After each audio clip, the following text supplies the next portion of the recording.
शिवसेना ठाकरे गुट के नेता एवं पूर्व पार्षद लोकेश उर्फ कल्लू सुंदरलाल यादव पर 11 जनवरी को हमलावरों ने गोली मारकर जानलेवा हमला किया था। इस मामले में गोंदिया पुलिस ने 4 आरोपियों को गिरफ्तार किया है। पूछताछ में आरोपियों ने उपरोक्त घटना को अंजाम देने की बात कबूल की।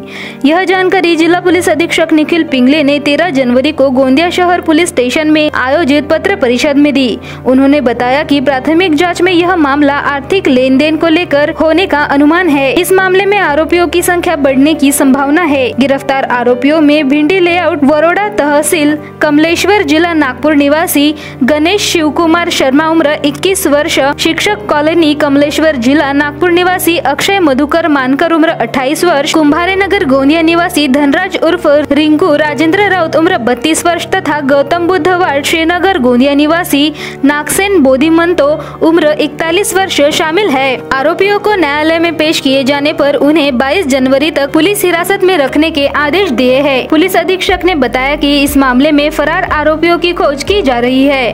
पुलिस घटना में आरोपियों के पास हथियार कहां से आए, कैसे आए, इसकी जांच कर रही है। घटना में इस्तेमाल की गई बाइक बरामद कर ली गई है, लेकिन जिस बंदूक से गोली चली वह बरामद की जानी बाकी है। सध्या आपण 4 आरोपींना याच्यामध्ये अरेस्ट केलेलं आहे। त्याच्यामध्ये गणेश शर्मा वय 21 वर्ष राहणार कळमेश्वर, अक्षय मानकर वय 28 वर्ष हाही राहणार कळमेश्वर, त्याचबरोबर धनराज उर्फ रिंकू राजेंद्र राऊत आणि त्याचबरोबर आरोपी नंबर 4 नागसेन बोधिमंतो या चौघांना आपण अटक केलेली आहे। यांना 10 दिवसाची पोलीस कोठडी मिळालेली आहे आणि 22/1/2024 पर्यंत आपल्याला त्यांचा PCR मिळालेला आहे। याच्यामध्ये मुख्य आरोपी सद्यस्थितीमध्ये जे काही इन्व्हेस्टिगेशन झाले त्याच्यानुसार जे निदर्शनास येते ते म्हणजे प्रशांत मेश्राम हा मूळचा राहणारा गोंदिया इथलाच आहे। त्याचबरोबर अजून एक आरोपी जो निष्पन्न होतोय तो म्हणजे रोहित मेश्राम, तोही मूळचा इथला परंतु सध्या राहणार हल्ली मुक्काम कळमेश्वर।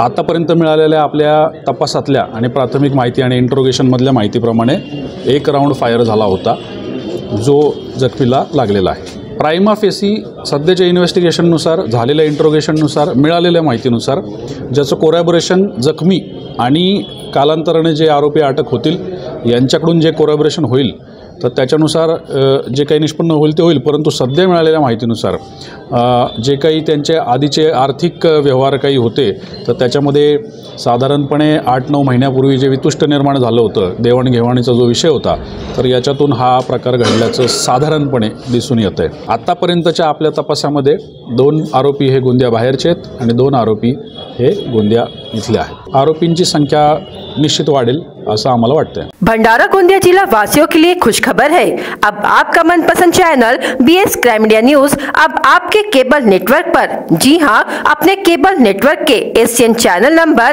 13 पर उपलब्ध है। BS क्राइम मीडिया न्यूज पर खेल, राजनीति, क्राइम, साहित्य व अन्य खबरें प्रकाशित की जाती है। हमारे साथ जुड़ने के लिए तथा हमारे चैनल में खबरें, विज्ञापन आदि के लिए संपर्क करें 8669151757 पर।